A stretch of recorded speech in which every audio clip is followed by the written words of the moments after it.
السلام علیکم ناظرین، پہلے سال کے پہلے پروگرام میں آپ کو خوش آمدید کہتے ہیں۔ میری دعا ہے کہ یہ سال جو ہے آپ کے لیے خوشیاں لے کے آئے، برکتیں لے کے آئے، رحمتیں لے کے آئے، آپ کی زندگیوں میں آسانیاں لے کے آئے۔ جو کووڈ کا اثرات ہیں وہ اس سال میں نہ پڑیں، اور اللہ تعالیٰ پاکستانیوں کو پورے انسانیت کو جو ہے اپنے حفظ و امان میں رکھے، اور انسانوں کو زندگی گزارنے کا موقع ملے۔ جو چھوٹے بچے ہیں، ہمارے بڑے بزرگ جو ہیں، وہ کووڈ سے بہت زیادہ متاثر ہوتے ہیں۔ اللہ تعالیٰ سب پہ آسانیاں فرمائے۔ لیکن مجھے ایسا لگتا ہے کہ پاکستان میں کووڈ سے اتنے نقصان نہیں ہو رہا ہے جتنے سیاستدانوں کے تصادم سے ہو رہا ہے۔ آج پی ڈی ایم نے اپنے اجلاس کے بعد جو گفتگو کی، اور اس میں انہوں نے جو کچھ مولانا فضل الرحمان صاحب نے کہا، بظاہر اس میں ایک پازیٹیو چیز تو ہے کہ انہوں نے کہا کہ جی ہم ضمنی انتخابات میں حصہ لیں گے۔ اس کا مطلب ہے کہ استعفوں کا آپشن جو ہے وہ ختم ہو گیا۔ لیکن اس کے علاوہ جو کچھ انہوں نے کہا وہ خاصا میں سمجھتا ہوں کہ اس پہ اعتراض ہونا چاہیے۔ میں بطور پاکستانی اعتراض کرتا ہوں، اور میں یہ کہتا ہوں کہ آپ اپنی سیاست کا رخ اس طرح نہ کریں خودارا کہ جس سے پاکستانی اداروں کو مشکلات کا۔ مجھے تو ایسے لگ رہا تھا کہ جیسے کوئی آل انڈیا ریڈیو سے کوئی بھارتی لیڈر جو ہے وہ خطاب کر رہا ہے، اور جس طرح وہ پاکستانی اداروں کو انوالو کر رہا تھا اس سیاست کے اندر۔ میں سمجھتا ہوں کہ یہ دکھ کی بات ہے۔ اپنی بقا کے لیے، اور اپنے پیسوں کے تحفظ کے لیے، اور اپنی سیاسی زندگی کے لیے اس سطح پہ مت جائیں کہ پاکستانی اداروں کو آپ اسٹیک پہ لے جائیں اور ان کو کے لیے مشکلات کا سبب بن سکے۔ ہنسی کی بات یہ کہ انہوں نے کہا ہم نیب کے دفاتر کا جو ہے گھیراؤ کریں گے۔ تو اور پھر میرا سوال تو ایک ہی ہے جو آج میں پوچھوں گا بھی، کہ ڈائیلاگ اگر ہونے بھی ہیں تو ڈائیلاگ کس چیز پہ ہونے، کیا اس کا ایجنڈا ہو سکتا ہے، ڈائیلاگ کس بات پہ ہوں گے؟ کیا حکومت اپوزیشن سے یہ کہے گی کہ جو آپ پہ کیسز بنے ہیں ہم واپس لیتے ہیں، اور کرپشن کے جو آپ پہ چارجز ہیں ہم وہ واپس لیتے ہیں؟ میاں نواز شریف صاحب کو سپریم کورٹ نے جو کہا کہ آپ صادق نہیں ہیں، امین نہیں ہیں، وہ ہم واپس لیتے ہیں۔ کیا کہے گی اپوزیشن؟ حکومت کس چیز پہ مذاکرات کرے گی؟ کیا پاکستان میں کوئی آئینی بحران ہے؟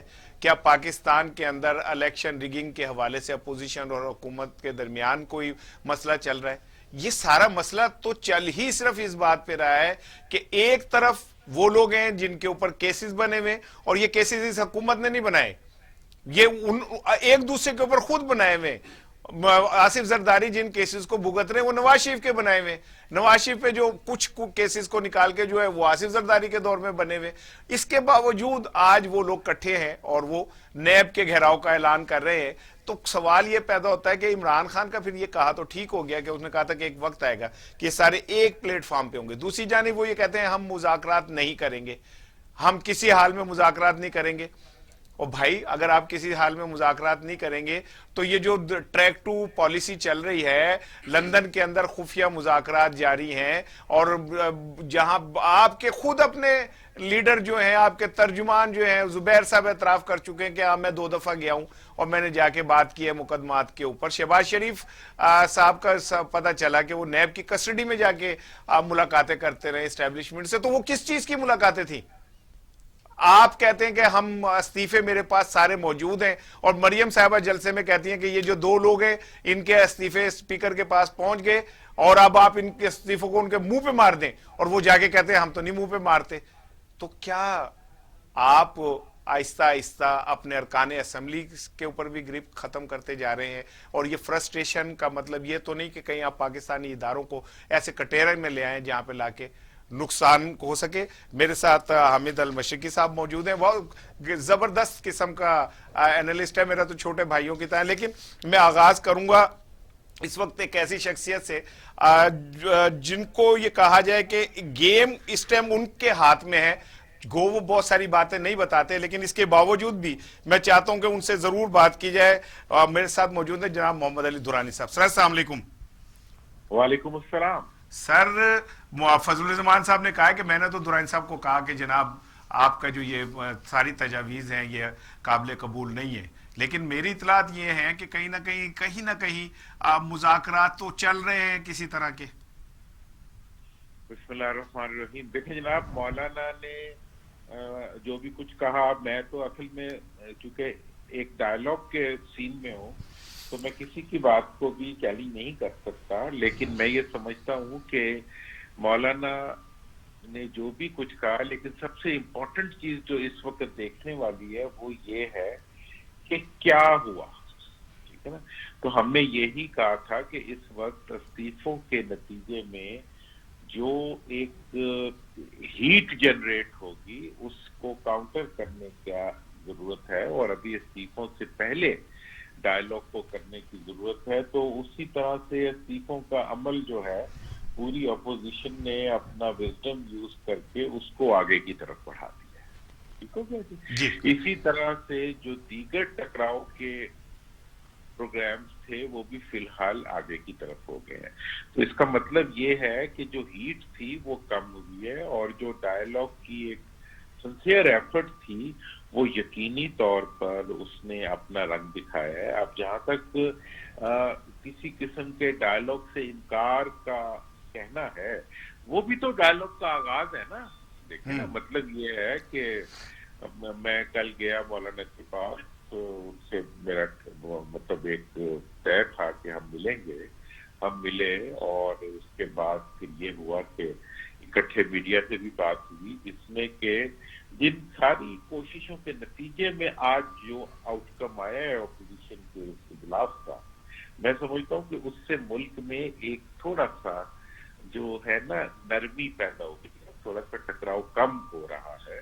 اور آگے چلیں گے تو مزید نئی نئی صورتیں اور راستے نکلیں گے جن میں کہ ہم بڑے بہتر طریقے پہ معاملات کو اچھا کرنے کی پوزیشن. لیکن سر پی ڈی ایم نے تو اعلان کر دیا ہے کہ وہ الیکشن کمیشن کے سامنے مظاہرہ کریں گے اور اس کے بعد وہ نیب کا گھیراؤ کریں گے.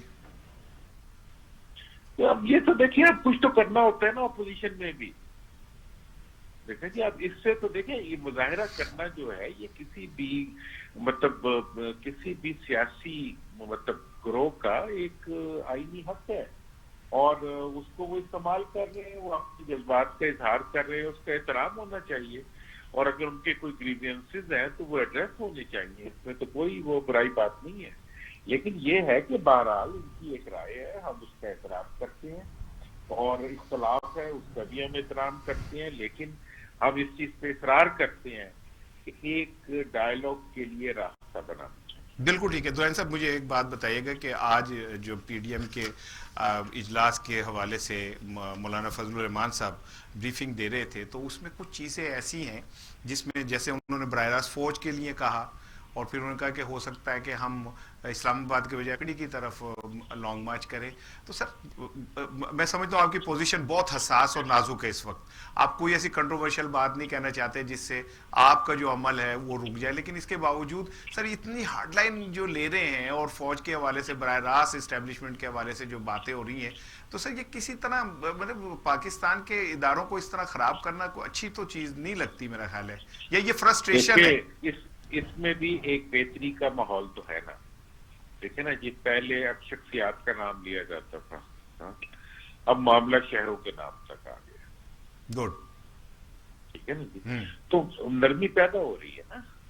صحیح. اور اچھا یہ انہی کوششوں کا نتیجہ ہے. اچھا سر مجھے یہ بتائیے کہ آپ لگے ہوئے اس کوشش میں، اور آپ نے جس طرح آج کی بریفنگ کو پینٹ کیا ہے اس سے تو واقعی کچھ پازیٹیو چیزیں جو ہیں وہ ہمارے دیکھنے والوں کو بھی ملی سمجھنے میں. لیکن سر یہ بتائیے گا کہ آپ کتنا اس حوالے سے اب مطمئن ہیں کہ یہ کام ہوگا، کیونکہ میاں نواز شریف صاحب کے حوالے سے یہ کہا جا رہا ہے کہ وہ بہت اس حوالے سے کوئی کسی قسم کے کمپرومائز پہ تیار نہیں ہے. مریم بی بھی کسی قسم کے کمپرومائز پہ تیار نہیں ہے، اور وہ کہتے ہیں کہ یہ تو چھوڑ ہی دے کہ مذاکرات ہو سکتے ہیں.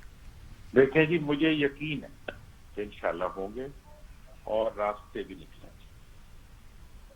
آپ کو یقین ہے؟ اچھا تو یہ بتائیے سر، یہ جو 31 جنوری تک کا ڈیڈ لائن ہے حکومت کے لیے کہ آپ استعفے دیں، سپوز 31 جنوری قریب آ جاتی ہے اور استعفے وغیرہ ظاہر حکومت تو نہیں دے گی، تو پھر آپ کی ایفرٹ جو ہے وہ کچھ لگتا ہے کہ رائے گاہ بھی ہو سکتی ہے.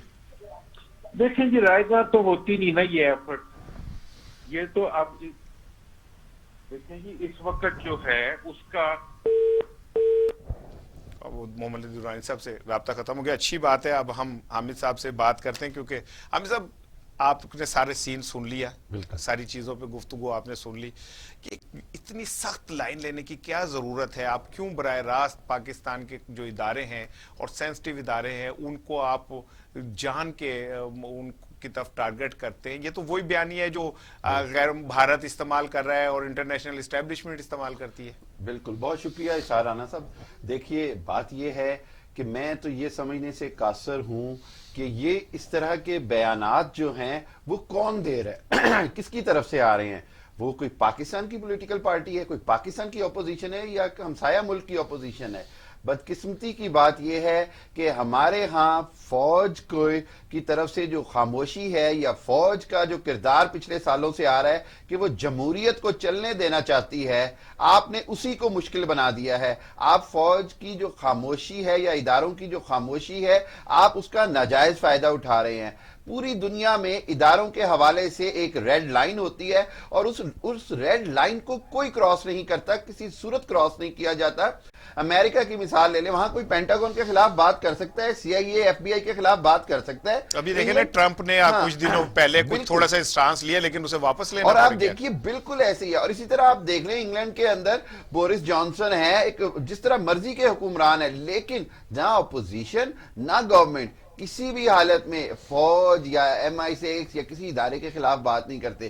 سر یہ پاکستان کی بدقسمتی ہے کہ میں سمجھتا ہوں سیاستدان میچیور ہونے کی بجائے اپنی ناکامی اور فیلئر کو چھپانے کے لیے اب انہوں نے اداروں کو پھر دوبارہ سے ٹارگٹ کرنا شروع کیا. مجھے یہ بتائیے کہ جس طرح آج مولانا فضل الرحمان نے کہا کہ ہم یہ طے کریں گے کہ اسلام آباد جانا ہے یا پنڈی, عمران خان صاحب کہتے ہیں کہ یہ اسٹیبلشمنٹ پہ پریشر بڑھا رہے ہیں تاکہ انہیں NRO مل جائے. تو کیا آپ سمجھتے ہیں کہ یہ پریشر اسٹیبلشمنٹ جھیل جائے گی یا اس پریشر کے آگے وہ گر جائے گی؟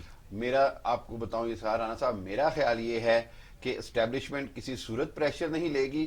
اس کی وجہ یہ ہے کہ پی ڈی ایم اپنا جو جلسوں کی میراتھن کرتے کرتے جس طرح لاہور کے جلسے میں ایکسپوز ہو گئی, کلیپس ہو گئی, اس کے بعد جس انداز میں پیپلز پارٹی کی CEC نے جو فیصلے لے لیے, اس کے بعد سمجھ آ گئی کہ جی جس طرح سب کا اندازہ تھا کہ جی سندھ گورنمنٹ کو کمپرومائز نہیں کریں گے, استعفے نہیں دیں گے, اس طرح یہ جو وہ کہتے ہیں نا کہ ان کی تو ہنڈیا بیٹ چوراہے میں جو ہے وہ ٹوٹ گئی ہے. آج کے اجلاس میں بلاول صاحب نے بریفنگ بھی دی, اپنے پوائنٹس بھی بتائے, 3 مرحلوں میں انہوں نے ساری اپنے کیس بھی پلیڈ کیا.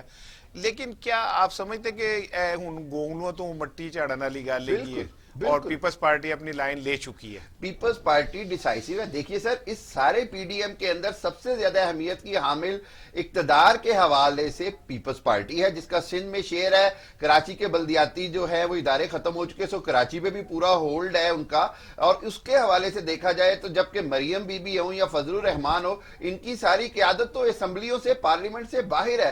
سو ان کی امپورٹنس اور پیپلز پارٹی کی امپورٹنس میں بہت زیادہ فرق ہے. اور اسی حوالے سے میں یہ کہوں گا کہ جو مریم بی بی ہیں یا فضل الرحمان ہیں, they have nothing to lose, اس لیے وہ کسی بھی حد کو جانے کو تیار ہیں, چاہے اس کا انداز ملک دشمنی والا ہو, دانستگی میں یا نادانستگی میں, لیکن یہ انداز ملک دشمنی کا تو ہو سکتا ہے, ملک سے دوستی کا نہیں. جبکہ پیپلز پارٹی کی ایک پہچان رہی ہے, وہ فیڈریشن کی پالیٹکس کرتی ہے, وہ وفاق کی سیاست کرتی ہے, اور میں سمجھتا ہوں کہ بڑی میچورٹی دکھا.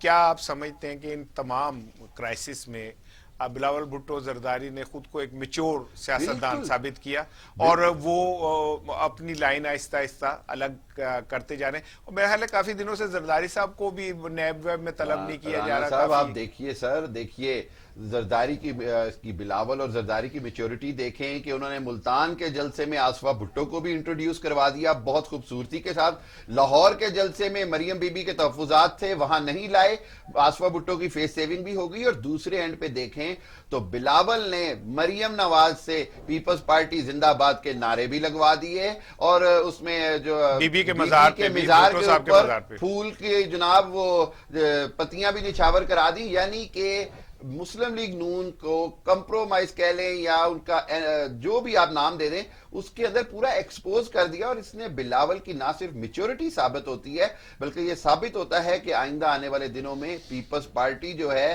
وہ پنجاب میں بھی قوت پکڑے گی, سندھ میں بھی قوت پکڑے گی, اور بلا شبہ وہ مچ بیٹر پوزیشن میں ہوگی. اچھا ہمیں سب ایک بات بتائیں, آج جب مولانا فضل الرحمان صاحب بریفنگ دے رہے تھے تو اچکزئی صاحب پیچھے تھے, اور وہ ان کے کان میں کچھ کہتے تھے, اور وہ بریفنگ کا حصہ بنتی تھی. کیا اس کو ہم یہ سمجھے کہ یہ خالی میڈیا کی پرسیپشن ہے لوگوں، یا ایک وار ہے حکومت کی جانب سے کہ پی ڈی ایم کا پلیٹ فارم بہت عرصے سے کسی نہ کسی طریقے سے پاکستان کے ان مفادات کو ہٹ کر رہا ہے جس کو ایک پاکستانی ہٹ کرنا نہیں چاہ رہا ہوتا؟ بالکل ایسے ہی ہو رہا ہے ساران صاحب. دیکھیں نا، کہیں اویس نورانی جو ہیں، وہ جو نورانی صاحب کے بیٹے ہیں، انہوں نے بلوچستان میں کیا بات کر دی. اچکزئی صاحب نے کراچی میں اردو کی تضحیق کی اور لاہور میں آ کے لاہوریوں کی توہین کی. میں سمجھتا ہوں کہ اگر مسلم لیگ نواز اگر صحیح معنوں میں وفاقی جماعت ہے، صحیح معنوں میں لاہور اور پنجاب کی بھی نمائندگی کرنا چاہتی ہے، تو ان کو چاہیے تھا کہ اسی دن اچکزئی صاحب سے اعلان لا تعلقی کرتے اور مطالبہ کیا جاتا کہ جی ان کو پی ڈی ایم سے نکالا جائے. میں تو حیران ہوں کہ اقتدار کے لالچ میں اور اپنے آپ کو بچانے کے لالچ میں ہم لوگ کس حد تک کمپرومائز کر رہے ہیں. دیکھیے، کچھ بھی ہو جائے، پاکستان کے عوام اس چیز کو اپریشیٹ نہیں کریں گے. نہ کوئٹہ سے لے کے لاہور تک اور کراچی سے لے کر خیبر تک کسی جگہ بھی پاکستانی مخالف بیانیاں کسی حالت میں بھی عوام کے لیے قابل قبول نہیں ہے. اچھا، ایک بات جو کہی جا رہی ہے کہ شیخ رشید اپوزیشن کو بند گلی میں لے گئے. آپ نہیں سمجھتے کہ ہم اپوزیشن واقعی بند گلی میں چلی گئی؟ پہلے انہوں نے کہا ہم استعفوں کا اعلان کیا، لیکن اب وہ آج انہوں نے استعفوں کا اعلان واپس لے لیا. ضمنی انتخابات میں الیکشن لڑنے کا مطلب یہ ہے کہ استعفے نہیں دیں گے. تو کیا فضل الرحمان صاحب اپنے غصے میں اور اپنے بدلے کی آگ کے اندر اور دوسری جانب مریم صاحبہ ہیں، ان کے چہرے کے نقوش بھی دیکھیں تو ان کے چہرے کے نقوش میں کرختگی ہے، ایک نفرت ہے گفتگو کرتے ہوئے. تو کیا سیاست دانوں کی جو ذاتی نفرت ہے وہ پاکستانی سیاست کو آہستہ آہستہ، میں تو کہہ رہا ہوں اپوزیشن چھوڑے، پاکستانی سیاست کو بند گلی میں نہیں لے جا رہی؟ بالکل ایسی ہے. اور یہ ان کی ذاتی نفرت جو ہے کیا پاکستان کے مفادات سے بالا تر ہو گئی ہے؟ یہ وہ سوال ہے جو عوام کے ذہن میں بھی ہے، عوام کے سامنے بھی ہے. اور آپ نے صحیح کہا، شیخ رشید صاحب نے ایک بہت اچھا کام کیا. جس دن وزیر داخلہ بنے، لاہور جلسہ تھا، انہوں نے کہا جی ہماری طرف سے کوئی رکاوٹ نہیں ڈالی جائے گی. وہ جو ملتان کے جلسے میں انہوں نے نام نہاد رکاوٹوں کے نام کے اوپر جو انہوں نے ایکسپلائٹ کیا، وہ بھی ایکسپوز ہو گیا. اور میں سمجھتا ہوں کہ یہ حکومت کی طرف سے بہترین جس کو کہتے ہیں رد عمل تھا. اور یہ ہمیشہ سے دیکھنے میں آیا ہے. دیکھیے، کوئی بھی سیاسی موومنٹ ہو، چاہے پی ڈی ایم کی ہے یا کوئی بھی، اگر اس کو روکیں گے تو اس کا پبلک ری ایکشن آئے گا. تو اس حوالے سے شیخ رشید کی پالیسی کامیاب رہی اور عمران خان صاحب نے بڑے درست وقت پہ اچھی ٹائمنگ کے ساتھ وزارت داخلہ شیخ رشید صاحب کے حوالے کی. وہ اپوزیشن کی نبض کو بھی سمجھتے ہیں، وہ اداروں کے ساتھ بھی کوارڈینیٹ کر لیتے ہیں. اور اس حوالے سے جو اپوزیشن کا کردار ہے وہ خود اس کو بند گلی میں پہنچا رہا ہے. اس میں نہ تو شیخ رشید صاحب کا اتنا کردار ہے، نہ عمران خان صاحب کا اتنا کردار ہے. لیکن عمران خان صاحب بھی ایسا لگتا ہے کہ اپوزیشن کو پرووک کرتے ہیں جب وہ کہتے ہیں کہ یہ کرپٹ اپوزیشن تحریک نہیں چلا سکتی، غصہ دلاتے ہیں. تو کیا ایک وزیر اعظم کو بھی کوئی تھوڑا سا ایک اینگری ینگ مین کا رول ختم کر دینا چاہیے؟ میرا خیال ہے بالکل درست کہہ رہے ہیں کہ وزیر اعظم کو کچھ جیسچرز میں، ہم پنجابی میں کہتے ہیں کہ ہاتھ تھولا رکھنا چاہیے، اس سے انکار نہیں. لیکن پرابلم یہ ہے کہ وزیر اعظم نے ایک چیز جس کے تحت 22 سال انہوں نے جدوجہد کی، جس کے تحت انہوں نے اقتدار میں آئے، اور وہ اسی چیز کو کسی حالت میں بھی کمپرومائز نہیں کرنا چاہتے. وہ عوام کے سامنے بار بار ایک بات ہی کہہ دیتے ہیں جی کہ میں کسی صورت بھی کمپرومائز نہیں کرتا. وہ این آر او نہ دینے کی بات جب کرتے ہیں تو اس کا ایک ہی مقصد نظر آتا ہے، اور وہ یہ ہے کہ کمپرومائز نہیں ہوگا. دیکھیے ساران صاحب، یہ بات آپ بھی جانتے ہیں، میں بھی جانتا ہوں کہ پچھلے 2 سال میں بھی عوام اس بات کی منتظر ہے کہ جہاں عوامی مسائل حل ہونے چاہیے، جہاں مہنگائی کا مسئلے پر قابو پانا ہے، جہاں سارا کچھ پانا ہے، وہاں عوام یہ بھی چاہتی ہے کہ جس احتساب کے نعرے کے ساتھ پی ٹی آئی کی حکومت آئی ہے اس کا کوئی عملی ثبوت بھی نظر آئے. ٹھیک ہے. اچھا، لیکن مجھے بتائیے گا حامد صاحب کہ کیا جو ہماری اسٹیبلشمنٹ ہے وہ اس صورتحال پہ کوئی ایسا ری ایکشن دے سکتی ہے جو کسی بھی حوالے سے نقصان دہ ہو سکے؟ میرا خیال ہے اسٹیبلشمنٹ کے اندر ایک بات اسٹیبلش ہے کہ سیاست کے اندر مداخلت نہ کی جائے اور